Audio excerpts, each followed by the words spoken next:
Kumusta po sa inyong lahat? Ako po si Dr.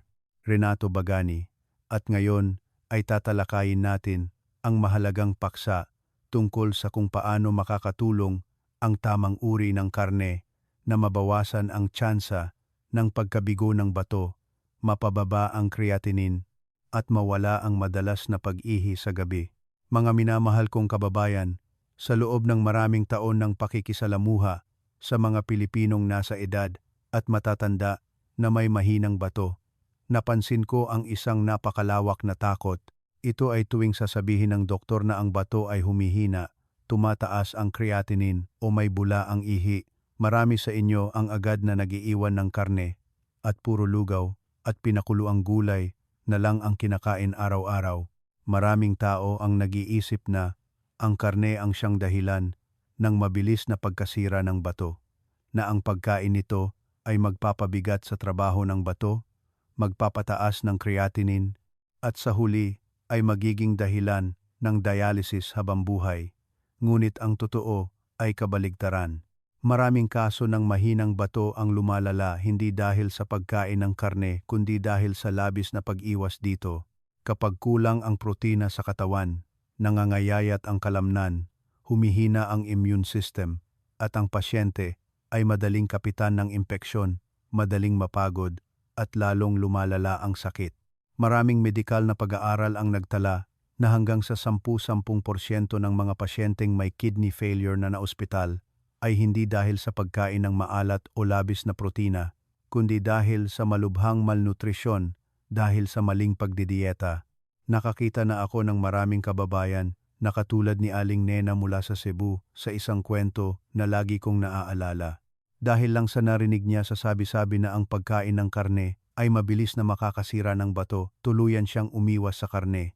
Pagkalipas ng 6 na buwan, siya ay nangayayat, humina ang kalamnan, at ang resistensya ay naging kalahati na lang. Nang suriin siya ng doktor, natuklasan na lumala ang kanyang bato hindi dahil sa pagkain ng karne, kundi dahil sa kakulangan ng sapat na nutrisyon sa katawan upang labanan ang sakit. Nakikita ninyo, hindi kalaban ng bato ang karne. Nakakapinsala lamang ang karne kapag mali ang uri, dami, o kapag labis ang pagluluto nito sa mantika, asin, at preservatives. Sa kabilang banda, kung pipiliin ang tamang uri ng karne, kakainin ito sa tamang paraan at tamang dami, ito ay magiging mahalagang pinagmumulan ng nutrisyon na makakatulong na mabawasan ang pagkapagod, mapanatili ang kalamnan, maging stable ang creatinine, at kapansin-pansin na mabawasan ang pag-ihi sa gabi. Sa video na ito, tatalakayin natin ng mas malalim kung bakit ang mga taong may mahinang bato ay hindi dapat ganap na umiwas sa karne. Sasabihin ko rin ang 4 na uri ng karne na itinuturing na tagapagligtas ng bato at inirerekomenda ng maraming nephrologist at nutritionists. Basta't naiintindihan ninyo ng tama at inilalapat ng wasto, ang pang-araw-araw na pagkain ay magiging isang banayad na gamot na magpapalusog sa inyong bato, na magpapatibay sa inyong katawan araw-araw.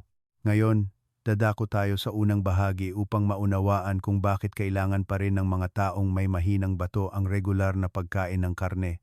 Naniniwala ako na ito ay mahalagang kaalaman na makakatulong sa inyo na maging mas kumpiyansa sa pag-aalaga ng sarili ninyong kalusugan.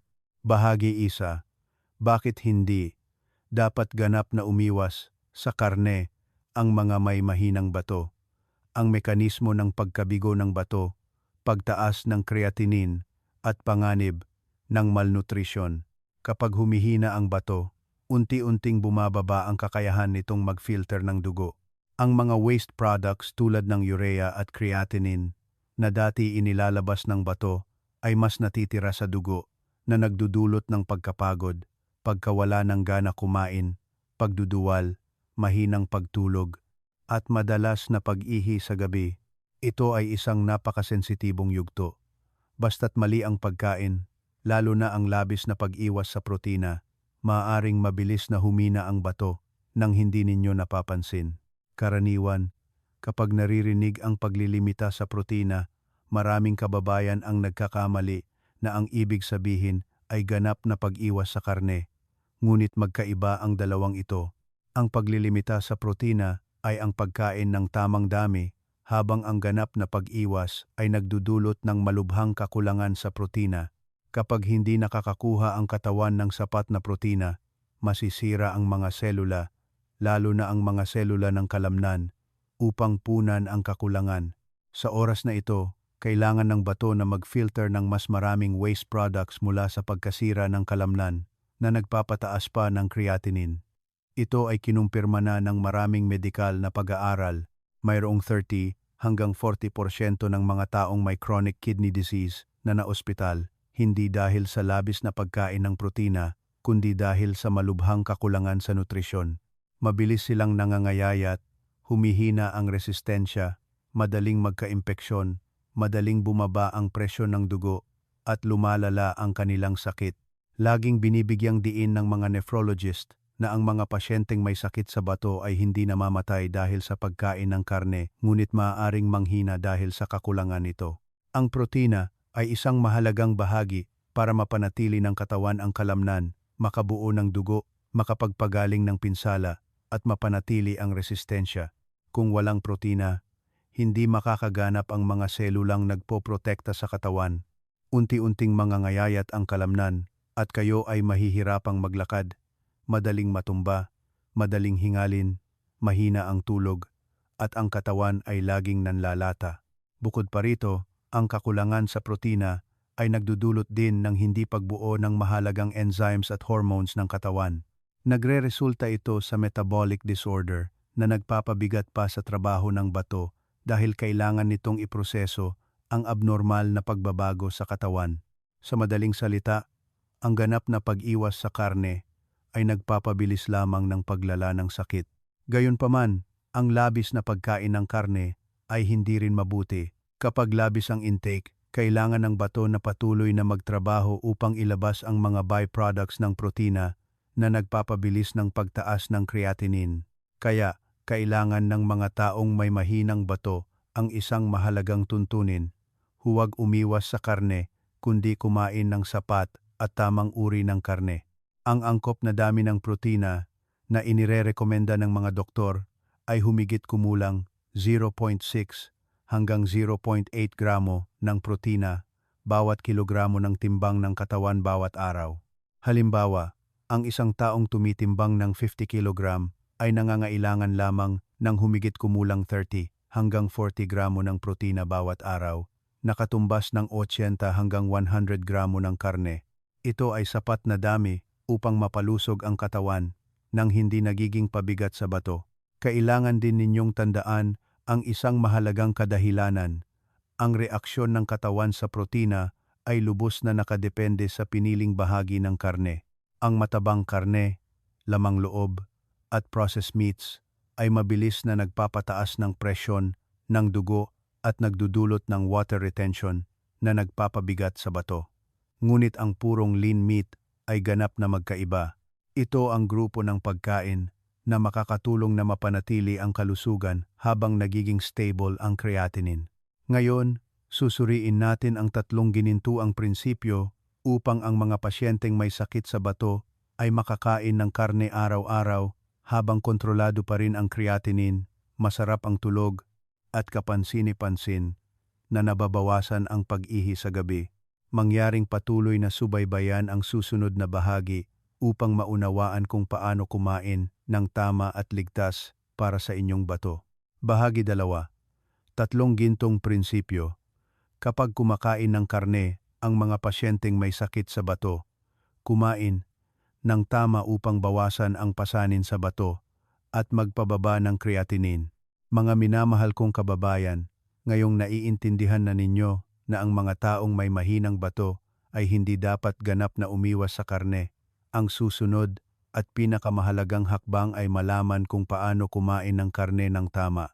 Basta't susundin ninyo ang tatlong prinsipyong ibabahagi ko, mapapanatili ninyo ang kalamnan, mabawasan ang pagkapagod, makontrol ang presyon ng dugo, at maging stable ang creatinine sa ligtas na antas.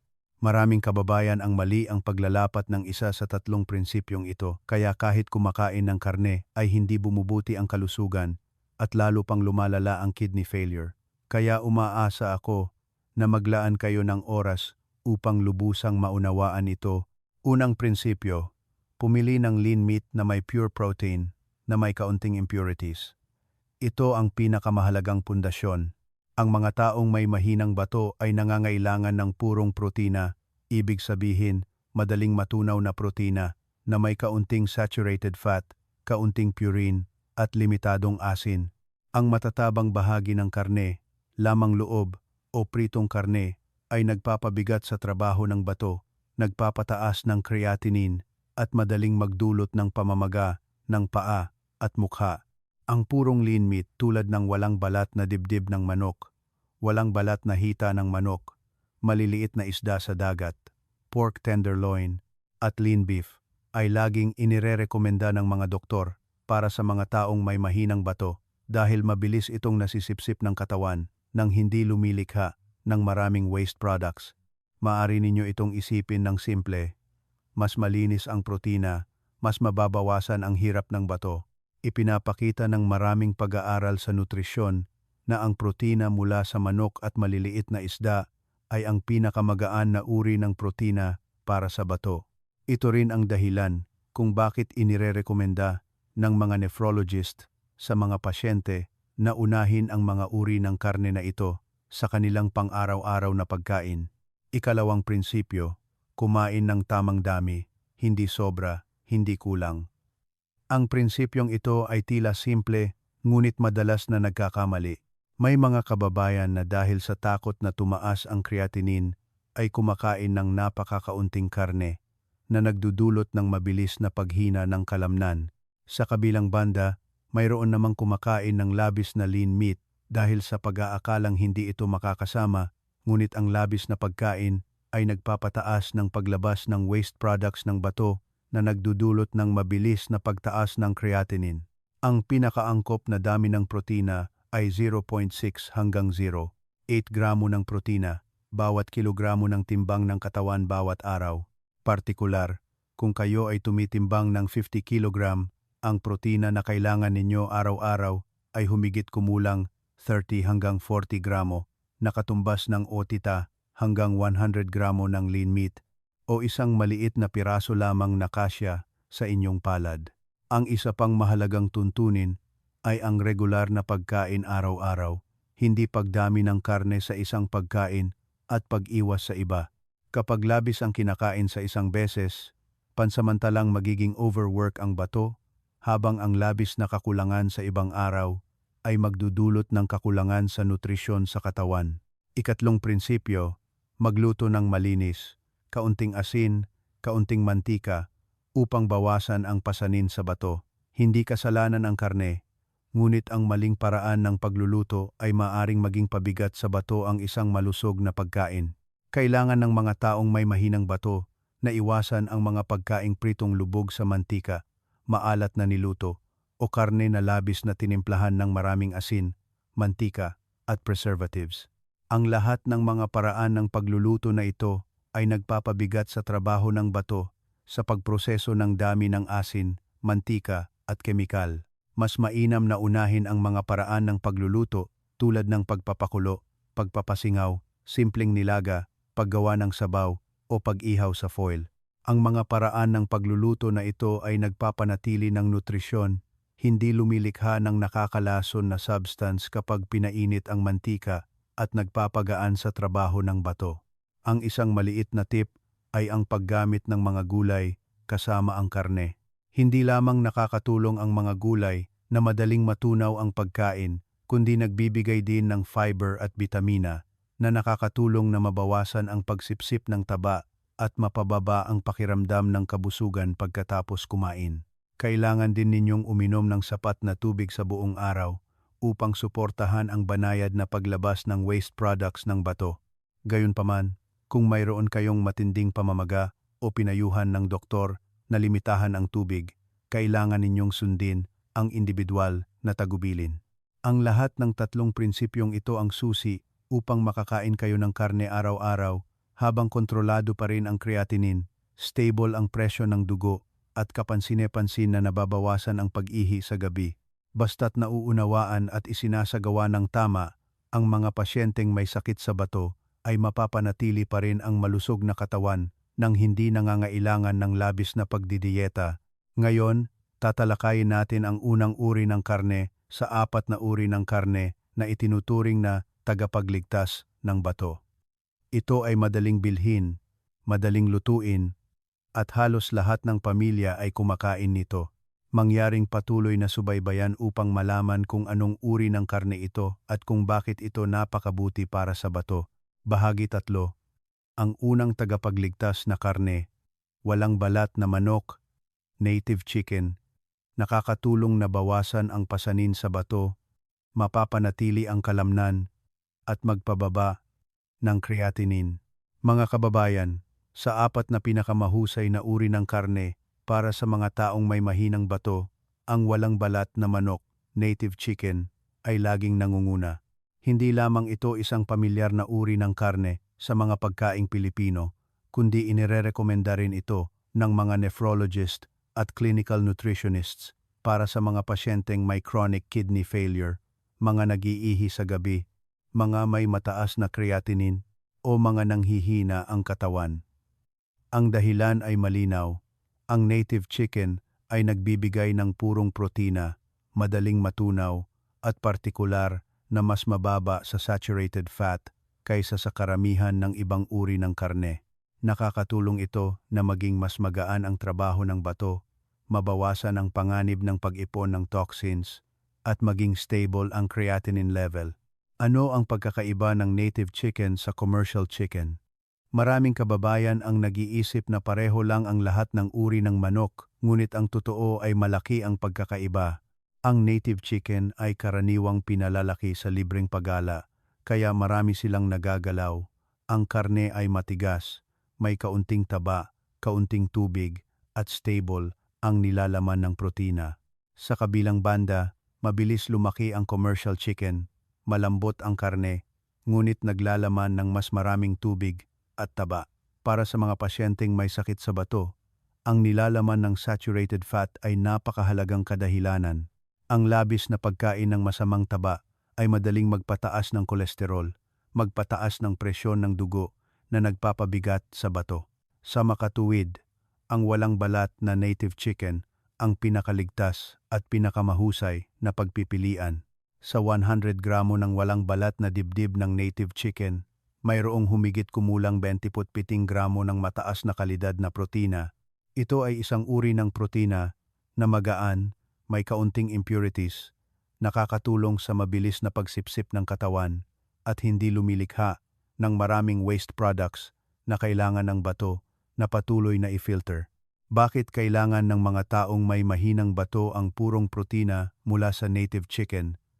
Kapag mahina ang bato, ang katawan ay madalas na nakakaranas ng muscle loss at anemia. Ang mahinang kalamnan ay nagpapahirap sa paglakad, madaling matumba, madaling mapagod, at mahina ang tulog. Ang protina mula sa native chicken ay nakakatulong na mapanatili ang kalamnan, makapagpagaling ng mga selula, at mapataas ang kakayahan ng katawan na labanan ang banayad na pamamaga. Kaya, ang bato ay hindi direktang natutulungan dahil ang katawan ay nagiging mas malusog, mas stable ang sirkulasyon, at mas magaan ang proseso ng pag-filter ng dugo. Sa native chicken din matatagpuan ang B vitamins, zinc, at iron.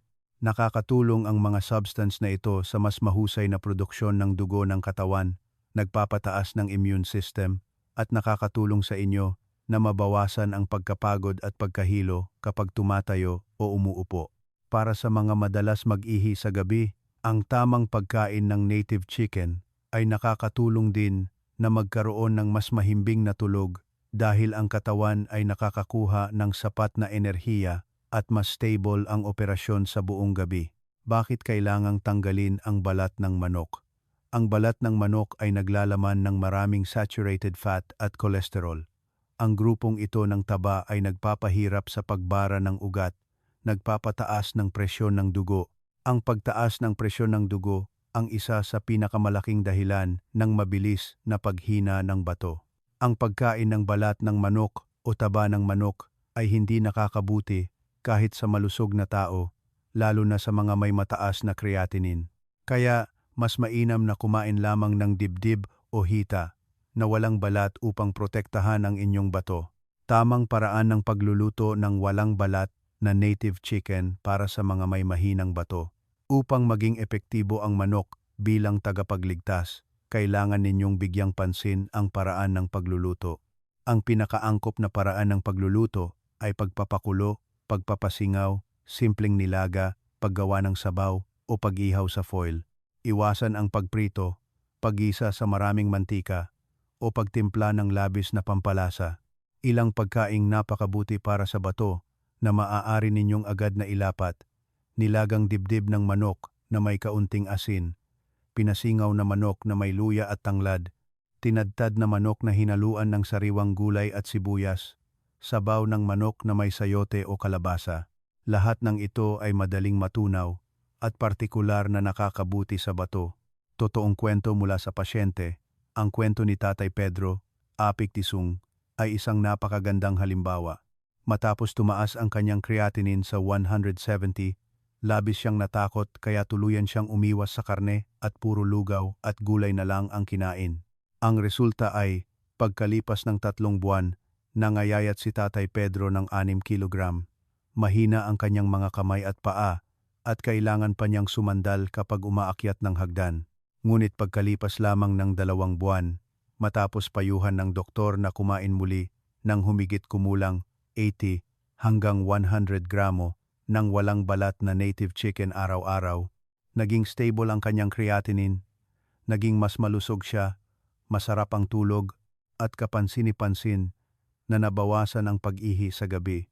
Ito ay nagpapatunay na ang pagkain ng tamang uri ng walang balat na native chicken ay makakatulong sa mga taong may mahinang bato na mapabuti ang kalusugan mula sa loob.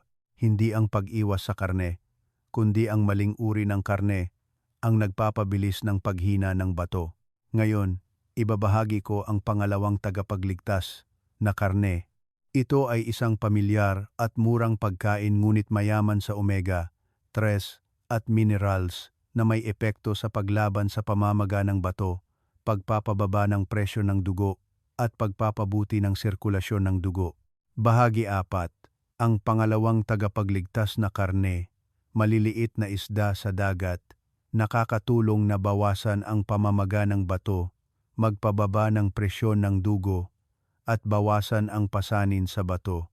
Mga kababayan, kung ang native chicken ay isang pinagmumulan ng purong at madaling matunaw na protina, ang maliliit na isda sa dagat naman ay isang pagkain na kilala sa kakayahan nitong protektahan ang mga ugat, bawasan ang pamamaga, at suportahan ang mas magaan na paggana ng bato.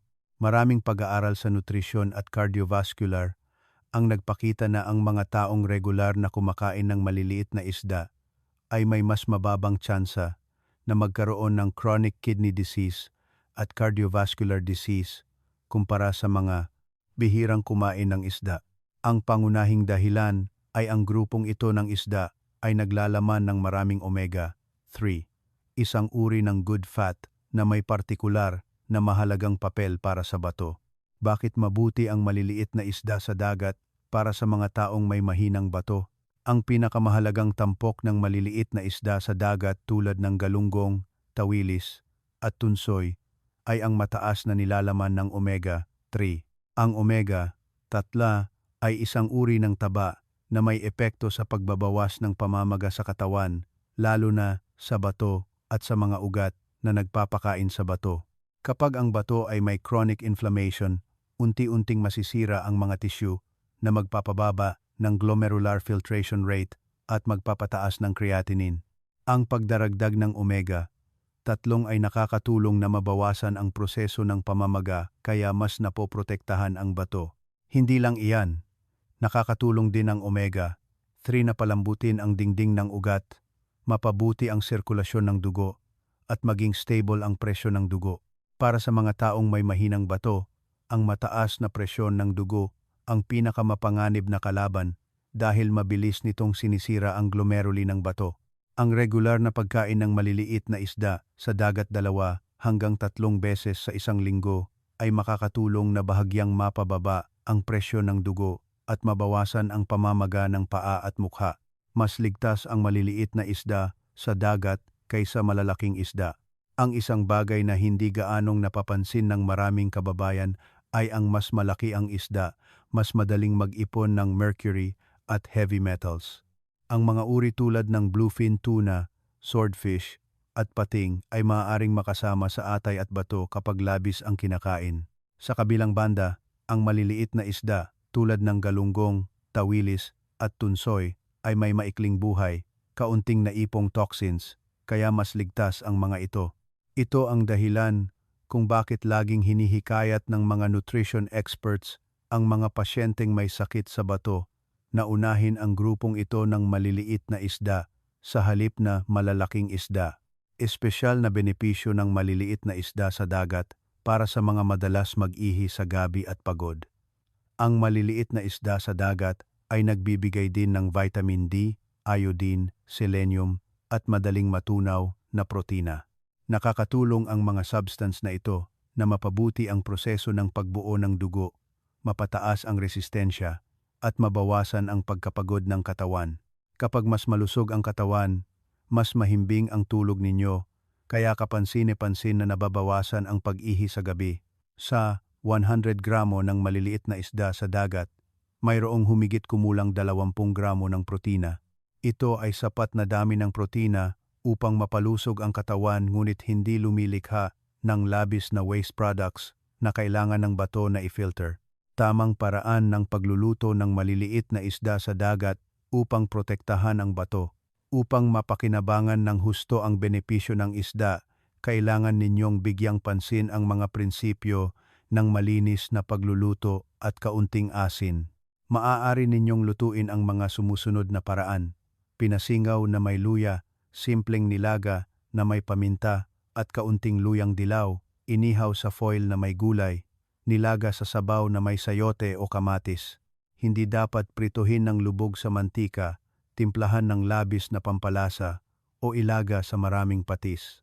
Ang mga maling paraan ng pagluluto ay magpapataas ng intake ng mantika at asin sa katawan na magpapabigat sa trabaho ng bato at madaling magpapataas ng presyon ng dugo. Dapat isama ang gulay sa pagkain ng isda. Kapag kumakain ng isda, maaari ninyong isama ang pinakuluang gulay, repolyo o kalabasa upang magdagdag ng fiber, bitamina at minerals na makakatulong na mabawasan ang pagsipsip ng taba at mapadali ang pagtunaw ng pagkain. Ipinapakita ng mga pag-aaral na malaki ang benepisyo. Maraming obserbasyonal na pag-aaral sa mga rehiyon sa baybayin ang nagpakita na ang mga taong regular na kumakain ng maliliit na isda sa dagat ay may mas mababang kolesterol, mas kaunting atherosclerosis, at mas mababang panganib ng kidney failure. Ang omega-3 at minerals sa isda ay nakakatulong na protektahan ang mga ugat na nagpapakain sa bato, bawasan ang pamamaga ng glomeruli, at mapabuti ang filtration rate. Gabay sa pagsubaybay kapag kumakain ng maliliit na isda sa dagat. Pagkalipas ng humigit kumulang 2 linggo ng regular na pagdaragdag ng maliliit na isda, maaari ninyong subaybayan ang antas ng pamamaga ng paa tuwing umaga.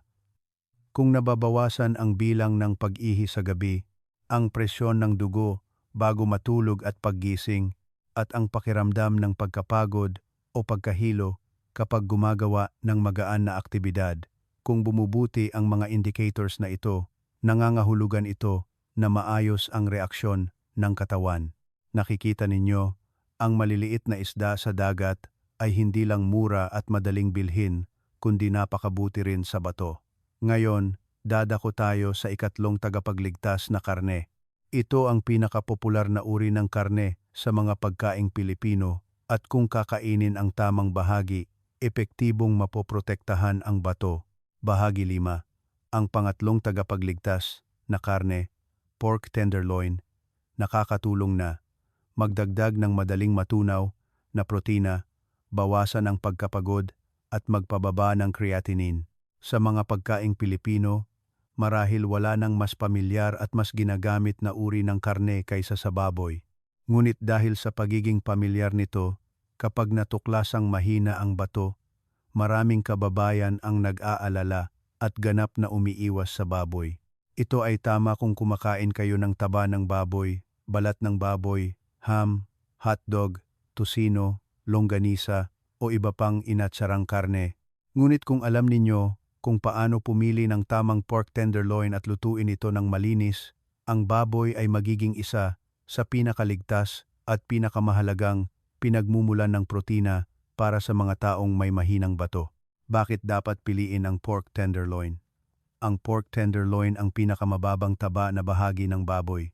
Ang tenderloin ay naglalaman ng madaling matunaw na protina, kaunting saturated fat, at partikular na angkop para sa mga taong may mahinang bato, pagod, o may banayad na anemia. Sa 100 gramo ng pork tenderloin, mayroong humigit kumulang 20 gramo ng protina at humigit kumulang 3 gramo lamang ng taba. Ito ay isang napakagandang ratio na nakakatulong sa katawan na makasipsip ng sapat na nutrisyon ngunit hindi lumilikha ng labis na waste products na kailangan ng bato na i-filter. Bukod sa protina, ang lean pork ay nagbibigay din ng vitamin B1 at B6. Ang dalawang bitamina na ito ay nakakatulong sa metabolismo ng enerhiya, binabawasan ang pagkapagod, binabawasan ang pakiramdam ng panghihina, pananakit, at nagpapataas ng kakayahan sa konsentrasyon.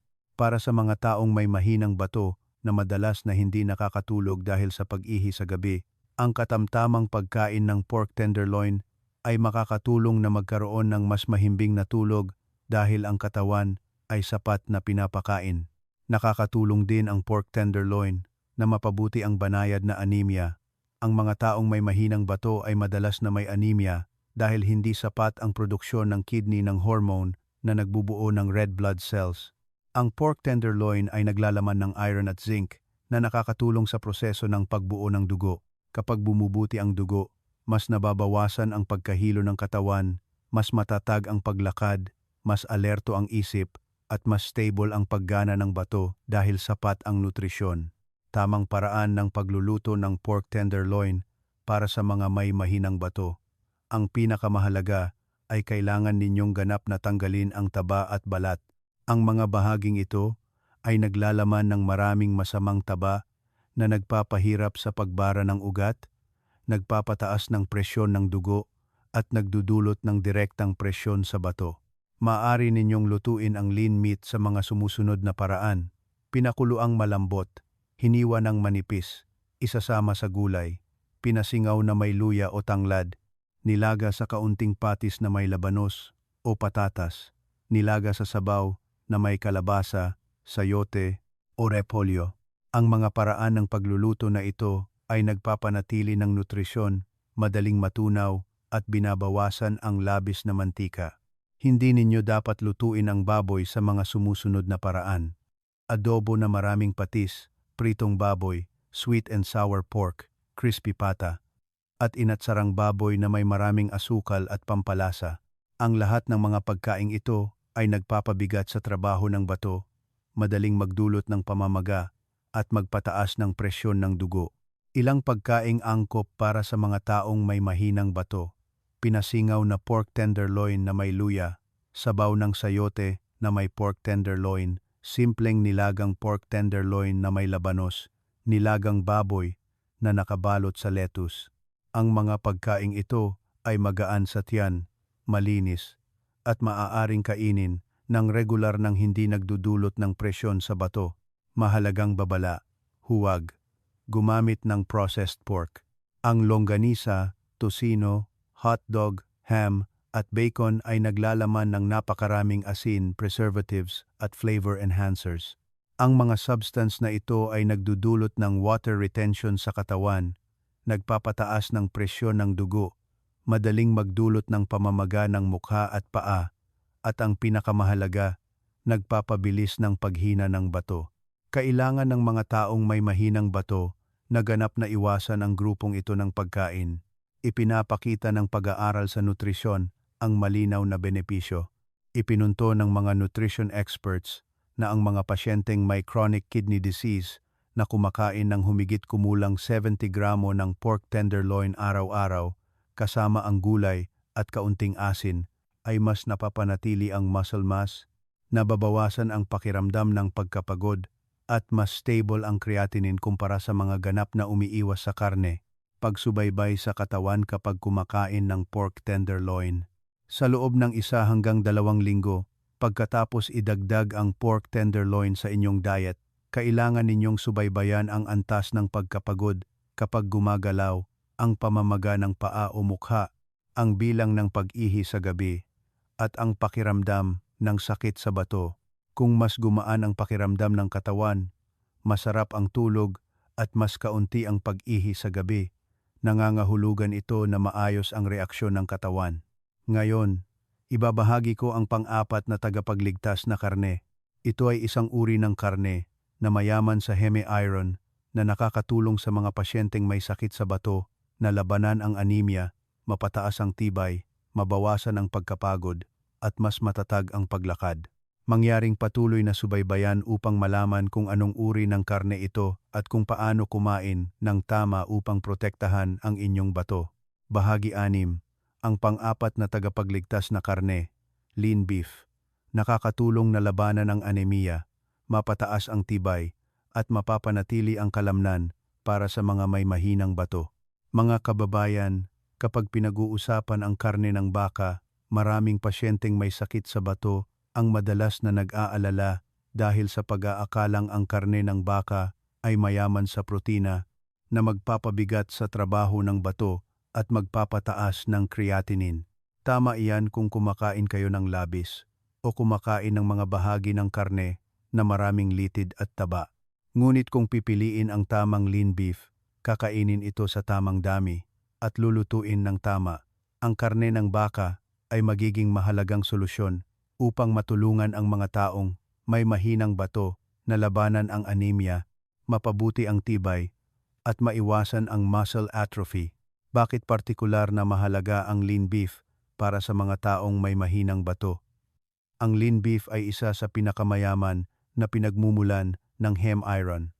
Ang heme iron ang pinakamadaling masipsip na uri ng iron para sa katawan.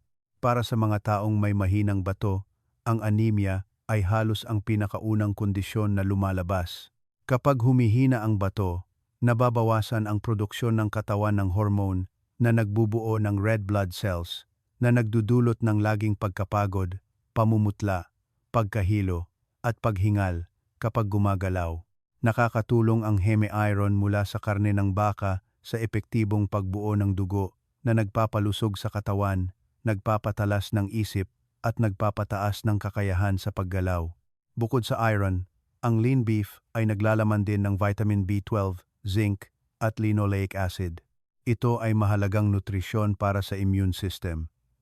Kapag mahina ang bato, madalas na humihina ang immune system at madaling kapitan ng urinary tract infection o nephritis ang katawan. Ang tamang pagdaragdag ng lean beef ay nakakatulong sa katawan na mapataas ang kakayahan nitong labanan ang chronic inflammatory reactions, kaya mas stable ang paggana ng bato. Nakakatulong ang protina sa karne ng baka na mapanatili ang kalamnan at mabawasan ang paghina ng katawan. Ang mga taong may mahinang bato ay madaling manghina ang kalamnan dahil sa matagal na kakulangan sa protina. Kapag humina ang kalamnan, mas mahihirapan kayong maglakad, madaling matumba, madaling mapagod, at apektado rin ang tulog. Ang mataas na kalidad na protina sa karne ng baka ay nakakatulong na muling buuin ang kalamnan, mapataas ang tibay, at mabawasan ang pakiramdam ng pagkapagod. Kapag mas malusog ang katawan, mas maganda ang sirkulasyon ng dugo at hindi direktang nakikinabang ang bato. Paano kumain ng karne ng baka upang hindi tumaas ang creatinine? Ang pinakamahalaga ay kumain sa tamang dami. Ang mga pasyenteng may sakit sa bato ay dapat lamang kumain ng karne ng baka ng 1 hanggang 2 beses sa isang linggo, humigit kumulang 70 hanggang 80 gramo bawat beses. Ito ay sapat na dami upang magdagdag ng iron at protina, ngunit hindi nagdudulot ng labis na pasanin sa bato. Kung kumakain ng labis, kailangan ng bato na ilabas ang mas maraming byproducts ng protina na maaaring mabilis na magpataas ng creatinine. Maaari ninyong piliin ang mga sumusunod na bahagi ng karne ng baka: beef tenderloin, malambot na baka, at walang litid na beef shoulder. Ang mga bahaging ito ay lean, madaling matunaw, mababa ang nilalaman ng taba, at angkop para sa mga taong may mahinang bato. Tamang paraan ng pagluluto ng karne ng baka upang protektahan ang bato. Maaari ninyong lutuin sa mga paraan na may kaunting mantika at pampalasa, pinasingaw na may luya, nilaga at hiniwa ng manipis, nilaga sa sabaw na may carrots o patatas, simpleng lugaw na may tinadtad na baka. Ang mga paraan ng pagluluto na ito ay nakakatulong na mapanatili ang nutrisyon nang hindi nagdudulot ng pasanin sa bato. Hindi ninyo dapat kainin ang sumusunod: inihaw na baka na may maraming asin, ginisa na baka na maraming mantika, beef jerky, beef hotdog, at smoked beef. Ang mga uri na ito ay naglalaman ng maraming asin at preservatives na lubhang nakakasama sa mga taong may mahinang bato. Isang maliit na tip na napakabisa: kung gusto ninyong kumain ng bok choy o pares, pumili ng sabaw na may kaunting taba, kumuha lamang ng kaunting lean meat, at kumain ng maraming sariwang gulay at toge. Ito ay isa ring makatwirang paraan upang kumain ng karne ng baka nang hindi nagdudulot ng pasanin sa bato. Malinaw na nakakatulong ang lean beef na mapabuti ang tibay. Maraming kababayan, pagkatapos kumain ng karne ng baka ng tama sa loob ng ilang linggo, ay malinaw na nakaramdam ng pagbabago. Mas nababawasan ang pagkapagod sa paglalakad, mas kaunti ang pagkahilo kapag tumatayo, mas hindi nanginginig ang mga kamay at paa, at mas mahimbing ang tulog dahil sapat ang nutrisyon ng katawan. Ang lean beef, ang uri ng karne na nakakatulong sa mga taong may mahinang bato na magkaroon ng dagdag na enerhiya at mapanatili ang lakas ng kalamnan. Ngayon, dadako tayo sa isang napakahalagang bahagi. Iyon ay ang mga uri ng karne na dapat ganap na iwasan ng mga taong may mahinang bato. Dahil kahit isang beses lang kumain ng mali ay maaaring maging sanhi ng mabilis na paghina ng bato, mabilis na pagtaas ng creatinine, at mas malubhang pag-ihi sa gabi. Mangyaring patuloy na subaybayan upang maiwasan ang mga karaniwang pagkakamali na madalas na nararanasan ng maraming pasyente. Bahagi 7. Mga uri ng karne na dapat ganap na iwasan ng mga may mahinang bato. Kung hindi gustong mabilis na humina ang bato. Mga kababayan, ngayong alam na ninyo ang 4 na uri ng karne na nakakatulong na magpalusog sa bato, mahalaga ring malaman ninyo ang mga uri ng karne na nakakasama sa bato. Kahit isang beses lang kumain ng mali ay sapat na upang tumaas ang creatinine, tumaas ang presyon ng dugo, lumala ang pag-ihi sa gabi, at mabilis na humina ang bato nang hindi ninyo namamalayan. Narito ang mga uri ng karne na dapat iwasan ng mga taong may mahinang bato hanggat maaari. Una, matabang karne, balat, at mga bahaging maraming taba. Ang taba ng baboy, taba ng baka, balat ng manok, balat ng pato, at balat ng baboy ay naglalaman ng maraming saturated fat. Ang ganitong uri ng taba ay nagpapahirap sa pagbara ng ugat, nagpapataas ng presyon ng dugo, at nagpapabigat sa trabaho ng bato. Para sa mga taong may mahinang bato, ang pagkain ng balat ng manok o taba kahit 1 o 2 beses lang sa isang linggo ay maaaring magdulot ng pamamaga ng paa at mukha at magdulot ng pananakit sa likod. Bukod pa rito, ang saturated fat ay nagdudulot din ng pamamaga ng ugat at nagpapababa ng glomerular filtration rate. Kaya, kailangan ninyong ganap na tanggalin ang balat at taba kapag nagluluto. Pangalawa, lamang loob ng hayop. Ang puso, atay, bituka, bato, at tiyan ng hayop ay naglalaman ng napakataas na purin at kolesterol. Kapag nasa loob ng katawan, lumilikha ito ng maraming uric acid at waste products na nagpapabigat sa trabaho ng bato. Hindi lang iyan, ang lamang loob ay nagpapataas din ng panganib ng gout, mataas na presyon ng dugo, at dyslipidemia. Ito ay mga salik na maaaring magpabilis ng paghina ng bato.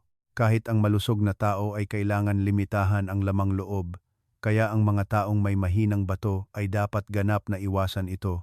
Pangatlo, processed meat. Ang mga uri tulad ng longganisa, tocino, hotdog, ham, bacon, at corned beef ay naglalaman ng napakataas na asin, preservatives, at flavor enhancers. Ang mga substance na ito ay nagdudulot ng water retention sa katawan, nagpapataas ng presyon ng dugo, madaling magdulot ng pamamaga ng muka at paa, at ang pinakamahalaga, nagpapabilis ng paghina ng bato. Maraming pasyenteng may chronic kidney failure ang naitala na mabilis na tumaas ang creatinine matapos ang ilang buwan ng regular na pagkain ng hotdog, tocino o dilatang pagkain. Ito ay isang napakadelikadong grupo ng pagkain. Pang-apat, pritong karne, inatsarang karne na maraming pampalasa. Kapag pinrito sa mataas na temperatura, ang mantika ay lumilikha ng nakakalason na substance na nakakasama sa mga ugat, nagpapataas ng pamamaga at nagdudulot ng matinding presyon sa bato. Ang mga pagkain na inatsaran ng maraming asin, vetsin, asukal at pampalasa ay nagpapabigat din sa trabaho ng bato. Kung mas maalat ang kinakain ninyo, mas lumalala ang pamamaga, pag-ihi sa gabi at presyon ng dugo. Panlima, inihaw na karne na maraming usok at crispy pata. Ang crispy pata na may ginintuang balat at ang uling ihaw na karne ay naglalaman ng maraming inflammatory substances at polycyclic aromatic hydrocarbons na maaaring magpataas ng panganib ng pinsala sa bato. Ang mga pagkaing ito ay karaniwang inatsaran ng maraming asin at pampalasa na lubhang hindi angkop para sa mga taong may mahinang bato. Isang karaniwang pagkakamali na dapat iwasan. Maraming kababayan ang nakakakita ng sariwang karne na kulay pula, makintab at malambot, kaya iniisip nila na ito ay sariwa at masarap na karne.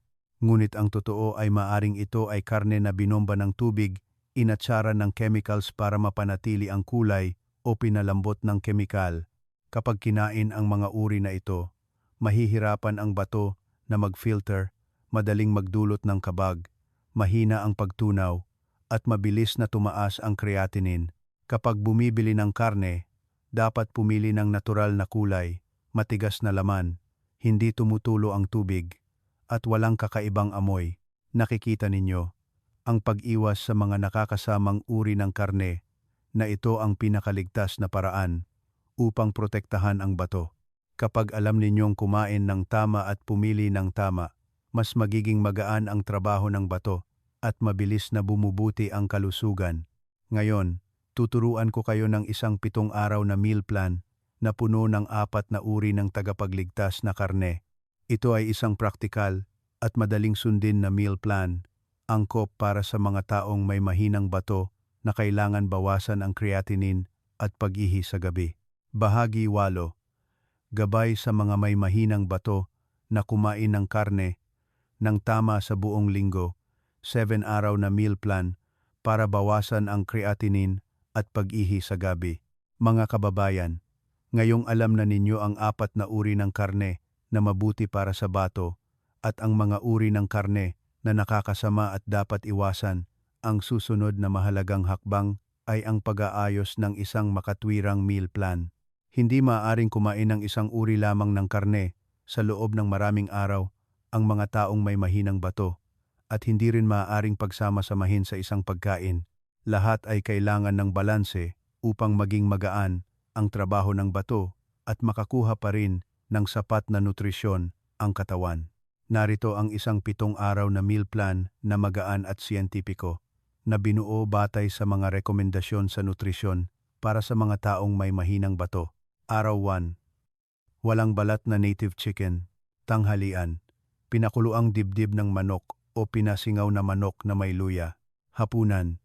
Sabaw ng manok na may sayote o kalabasa. Ang native chicken ay nagbibigay ng purong protina, madaling matunaw, at mabilis na nababawasan ang pagkapagod. Ito rin ang magaan na simula ng linggo.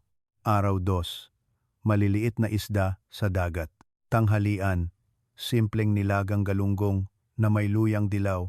Hapunan. Pinasingaw na tawilis na may luya, isasama sa pinakuluang gulay. Ang maliliit na isda ay mayaman sa omega-3 na nakakatulong na mabawasan ang pamamaga, presyon ng dugo, at mapabuti ang sirkulasyon ng dugo sa bato. Araw 3. Pork tenderloin. Tanghalian. Pinakuluang pork tenderloin na hiniwa ng manipis, isasama sa lettuce. Hapunan. Sabaw ng kalabasa na may pork tenderloin. Ang lean pork ay nagbibigay ng vitamin B1 na napakabuti para sa nervous system at nakakatulong na mabawasan ang pagkapagod sa mga madalas maghihi sa gabi. Araw 4. Maliliit na isda sa dagat o native chicken. Tanghalian. Inihaw na tunsoy sa foil o pinasingaw na may luya. Hapunan. Tinadtad na manok na hinaluan ng sariwang gulay at sibuyas. Sa ika-4 na araw, maaari kayong pumili ng isda o manok depende sa inyong gusto. Basta't luto ng kaunti ang asin at mantika. Araw 5. Lean beef. Tanghalian. Lugaw na may tinadtad na baka, simpleng luto at madaling matunaw. Hapunan. Sabaw ng baka na may carrots o sayote. Ang lean beef na mayaman sa hemi-iron ay nakakatulong na mapabuti ang anemia at mapataas ang tibay ng katawan. Araw 6. Pork tenderloin. Tanghalian. Pinasingaw na pork tenderloin na may tanglad. Hapunan. Simpleng nilagang pork tenderloin na may labanos. Ulitin ang pork tenderloin upang mapanatili ang enerhiya at magdagdag ng madaling matunaw na protina sa loob ng linggo. Araw 7. Flexible na pagpipilian sa pagitan ng native chicken o maliliit na isda. Tanghalian. Pinasingaw o pinakuluang native chicken. Hapunan. Sabaw ng galunggong na may kamatis o gulay. Sa huling araw ng linggo, mas mainam na kumain ng magaan, malinis ang pagkaluto upang mabigyan ng oras ang bato na magpahinga. Ilang prinsipyo sa paglalapat ng 7 araw na meal plan. Dami ng karne. Ang dami ng karne bawat araw ay dapat lamang wanita hanggang 100 gramo kung kayo ay tumitimbang ng humigit kumulang 50 kilogram. Huwag labis na karne sa gabi. Huwag pagdami ng labis na karne sa hapunan upang maiwasan ang pag-ihi sa gabi. Laging isama ang gulay. Laging isama ang gulay tulad ng sayote, kalabasa, kangkong o pechay upang suportahan ang pagtunaw at mabawasan ang pagsipsip ng taba. Sapat na tubig. Uminom ng sapat na tubig, ngunit hindi labis. Kung mayroon kayong pamamaga o pinayuhan ng doktor na limitahan ang tubig, kailangan ninyong sundin ang individual na tagubilin. Kaunting asin. Kumain ng napakakaunting asin upang mabawasan ang panganib ng pamamaga ng paa at mukha at mabawasan ang presyon sa bato. Pagsubaybay sa katawan. Kapag ginagamit ang meal plan na ito, pagkalipas ng 3 hanggang 7 araw, dapat ninyong subaybayan ang antas ng bula sa ihi, ang bilang ng pag-ihi sa gabi, ang antas ng pamamaga ng paa o talukap ng mata sa umaga, ang pakiramdam ng pagkapagod kapag umaakyat ng hagdan o gumagalaw, ang presyon ng dugo sa umaga at gabi. Kapag regular na sinusubaybayan, malalaman ninyo kung aling uri ng karne ang pinakaangkop sa inyong katawan at maaaring ayusin ang dami ng kinakain ninyo. Ngayon, tuturuan ko kayo kung paano subaybayan ang creatinine, glomerular filtration rate, at ang mga red flag na senyales na nangangailangan ng agarang medikal na atensyon. Ito ay isang napakahalagang bahagi na makakatulong sa inyo na aktibong protektahan ang inyong bato araw-araw. Bahagi 9. Paano subaybayan ang creatinine, glomerular filtration rate, at ang mga red flag na senyales sa bahay. Mga kababayan, kahit na ang tamang pagkain ay makakatulong na magpalusog sa bato araw-araw upang protektahan ang bato sa mahabang panahon, kailangan ninyong regular na subaybayan ang inyong katawan. Hindi laging kailangang magpa-laboratory test upang malaman kung humihina o lumalakas ang bato. Sa pamamagitan lamang ng pagmamasid sa ilang napakasimpleng senyales sa bahay, malalaman ninyo kung maayos ang reaksyon ng bato o may problema. Narito ang mahahalagang paraan ng pagsubaybay na dapat gawin ng sinumang may mahinang bato. Unang pagsubaybay. Pagmamasid sa ihi at dami ng ihi sa loob ng araw. Ang ihi ang salamin ng kalusugan ng bato. Araw-araw, dapat ninyong bigyang pansin ang apat na salik, kulay ng ihi. Normal ang maputlang dilaw na ihi. Ang madilaw o kulay orange ay maaaring senyales ng kaunting pag-inom ng tubig o mahinang pag-filter ng bato. Bula sa ihi. Ang maraming bula na matagal mawala ay senyales ng protina na lumalabas sa bato. Kung nababawasan ang bula kapag inilalapat ang tamang diet, nangangahulugan ito na bumubuti ang bato. Bilang ng pag-ihi. Ang mga taong may mahinang bato ay madalas mag-ihi sa gabi. Kung nababawasan kayo mula 3 beses sa isang gabi patungo sa 1 beses lang, ito ay napakagandang senyales. Pakiramdam kapag umiihi. Ang mahapdi, masakit, o madalas na pag-ihi ay maaaring urinary tract infection. Kailangan ng agarang pagpapasuri. Isang maliit na tip. Tuwing umaga, maaari ninyong obserbahan ang unang ihi sa araw upang mas malinaw na matukoy ang kondisyon ng bato. Ikalawang pagsubaybay, pagsukat ng presyo ng dugo sa bahay 2 beses araw-araw. Ang presyo ng dugo ang pinakamapanganib na kalaban ng bato. Kapag tumataas ang presyon ng dugo, mabilis na nasisira ang mga ugat na nagpapakain sa bato, na nagpapataas ng creatinine at nagpapababa ng glomerular filtration rate. Dapat ninyong sukatin ang presyon ng dugo sa 2 oras, sa umaga paggising at sa gabi bago matulog. Kung stable ang presyon ng dugo sa 120,080 hanggang 130,085, ligtas ang kondisyon ng bato. Ngunit kung patuloy na mataas ang presyon ng dugo sa loob ng maraming araw, kailangan ninyong ipaalam sa doktor upang ayusin ang gamot o diet. Ikatlong pagsubaybay, pagsusuri sa pamamaga ng paa, pamamaga ng mukha tuwing umaga. Ang pamamaga ay senyales na hindi maayos ang paglabas ng tubig ng bato. Kailangan ninyo lamang gamitin ang inyong daliri upang dahan-dahang idiin sa harap ng buto sa binti sa loob ng humigit kumulang 3 segundo.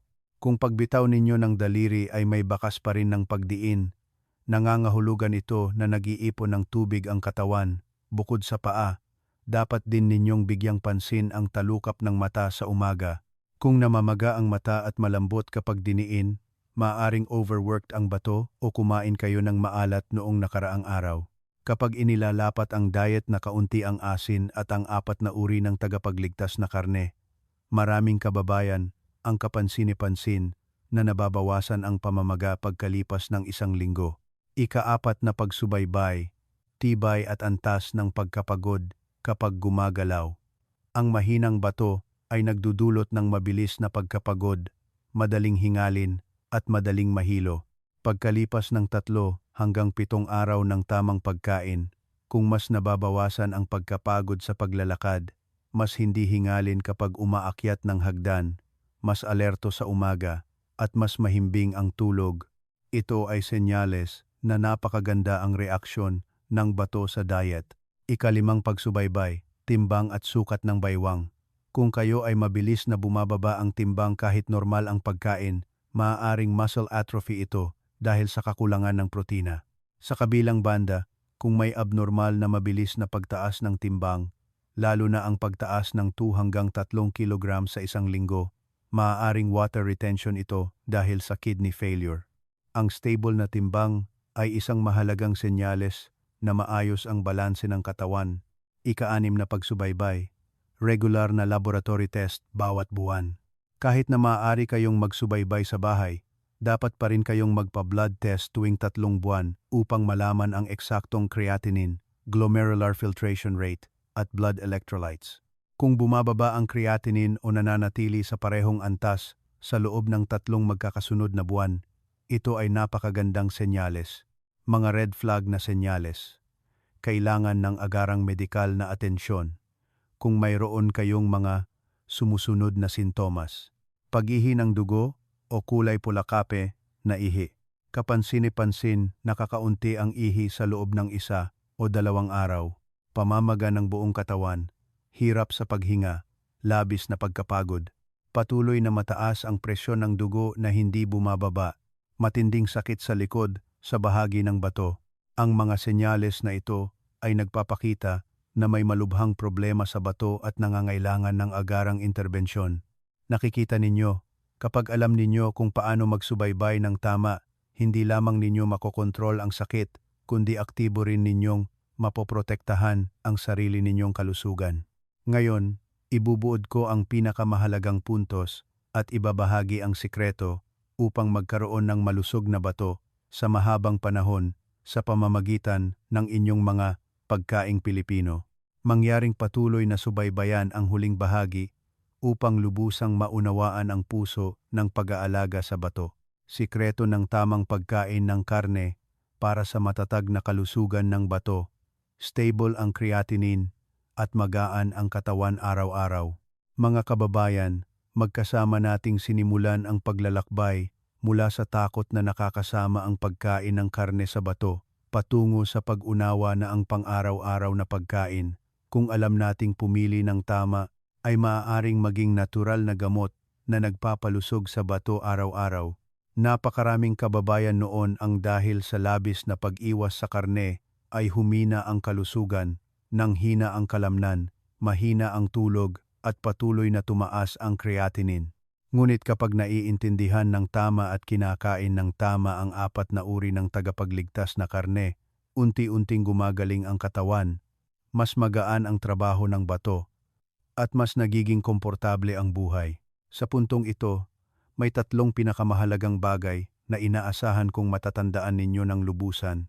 Unang bagay, huwag ganap na umiwas sa karne, kundi kumain ng tamang uri at tamang dami ng karne. Ang mahinang bato ay hindi nangangahulugang kailangan iwanan ang karne. Kailangan pa rin ang katawan ng purong protina upang mapalusog ang kalamnan, mapataas ang resistensya, at suportahan ang proseso ng pagbuo ng dugo. Basta't pipiliin ninyo ang 4 na ligtas na uri ng karne, walang balat na native chicken, maliliit na isda sa dagat, pork tenderloin, at lean beef. Hindi magiging overwork ang bato. Ang angkop na dami ng pagkain ay 80 hanggang 100 gramo ng lean meat araw-araw kung kayo ay tumitimbang ng humigit kumulang 50 kilogram. Ikalawang bagay, ang malinis na pagluluto at kaunting asin ang susi upang magpababa ng creatinine. Hindi kasalanan ang karne, ngunit ang maling paraan ng pagluluto ay nakakasama. Kapag kayo ay nagprito ng maraming mantika, nag-adobo ng maalat, o inatsaran ng labis na pampalasa, doble ang hirap ng trabaho ng bato. Ngunit basta't pakukuluan, papasingawin, nilaga sa sabaw, o simpleng nilaga, mas magiging magaan ang trabaho ng bato. Kailangan din ninyong kumain ng maraming gulay, limitahan ang asin, limitahan ang patis, at limitahan ang maalat na pagkain. Ito ang pinakamahalagang sikreto upang mabawasan ang pamamaga, pag-ihi sa gabi, at maging stable ang presyon ng dugo. Ikatlong bagay, regular na subaybayan ang kalusugan upang malaman kung paano nagbabago ang bato.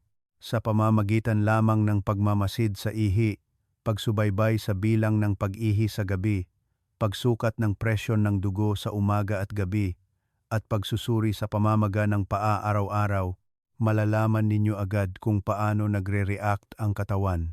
Kung stable ang mga indicators, mas magaan ang pakiramdam, nababawasan ang bula sa ihi, at nababawasan ang pag-ihi sa gabi, nangangahulugan ito na nasa tamang direksyon ang inyong diet. Kung lumilitaw ang masasamang senyales, kailangan ninyong muling suriin ang inyong diet o magpatingin agad sa ospital. Ang puso ng buong paglalakbay na ito ay ang katamtaman. Huwag kumain ng labis, huwag umiwas ng labis, huwag magluto ng labis na maalat, huwag gumamit ng processed meat, huwag kumain ng mga bahaging maraming taba, balat o lamang loob. Kapag regular ninyong pinapanatili ang 4 na uri ng tagapagligtas na karne sa loob ng linggo, kasama ang gulay, sapat na pag-inom ng tubig, at sapat na tulog, natural, at matatag na mapoprotektahan ang bato. Maraming kababayan, pagkalipas ng 3 hanggang 7 araw, ay malinaw na nakaramdam ng mas magaan na katawan, mas maluwag na ugat, mas mabagal ang pagkapagod sa paglalakad, at mas mahimbing na tulog. Huwag din ninyong kalimutan ang isang bagay, ang kalusugan ay hindi nagmumula sa mamahaling gamot, kundi sa maliliit na pagpipilian araw-araw. Isang piraso ng nilagang native chicken, isang simpleng nilagang maliliit na isda, isang mangkok ng lugaw na may pork tenderloin, o isang mangkok ng sabaw ng baka na may gulay. Ang mga pagkaing ito, na tila simple, ay maaaring maging mahalagang gamot na makakatulong sa bato na gumaling. Kung nakita ninyong kapaki-pakinabang ang impormasyong ito ngayon, mangyaring ibahagi ang video sa inyong mga kaibigan at pamilya upang mas marami pa ang malaman ang tamang paraan upang protektahan ang bato, at huwag kalimutang mag-subscribe sa channel upang patuloy tayong magkasama sa paglalakbay ng maligaya, malusog at mahabang buhay kasama ang mga anak at apo. Nais ko sa inyong lahat ang maraming kalusugan, stable na creatinine, masarap na tulog araw-araw, at isang payapa at masayang buhay kasama ang pamilya.